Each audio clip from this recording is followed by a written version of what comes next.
Sinagot ng Malacanang ang issue ng flood control scandal at paggarantiya ng kalayaan kay dating Senador Bong Revilla. Nagkomento rin ito sa umano'y honey trap plot laban kay Executive Secretary Ralph Recto. Yan ang agenda report ni Ivy Reyes. Lihitimo na ba para sa Malacanang ang Maleta Boys ngayong kinekwestiyon ng kampo ni presidential cousin and former House Speaker Martin Romualdez ang paggamit ng Office of the Ombudsman sa mga pahayag ng umano'y 18 former bodyguards ng puganteng si Zaldico?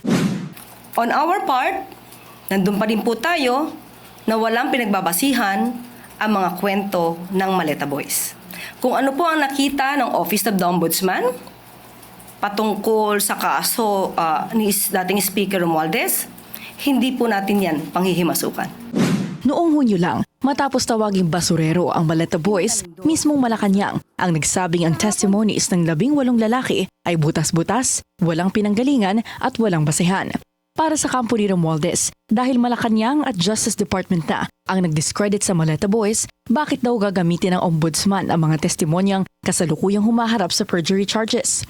Samantala, hindi naman daw politika ang dahilan kung bakit may temporary bail si former Senator and Marcos ally Bong Revilla para sa kanyang malversation charges. Kung yan lang din po ang iisipin ng mga kababayan natin, na bakit siya pa ang unang na nabigyan ng temporary liberty, kung yan talaga ay may katotohanan, at sasabihin natin may kamay ang Pangulo dito, hindi ba dapat hindi na lang siya sinampahan ng kaso? Para sa grupong Spark o Samahan ng Progresibong Kabataan, kapalpakan ng anti-corruption drive ng pamahalaan ang hayaan si Revilla na makalaya ng pansamantala. At dahil may separation of powers ang gobyerno, labas daw ang Pangulo rito. Pagdating naman sa iniulat na honey trap plot laban kay Executive Secretary Ralph Recto na umano'y finance by Leviste, karimari-marim daw ang gawaing ito na nagpapakita ng pagiging power-hungry at makasariling opisyal ayon sa Malacanang. Ayaw natin yung naranasan natin nung nakaraang administrasyon. Pero pilit pa rin nilang ginagawa sa ngayon.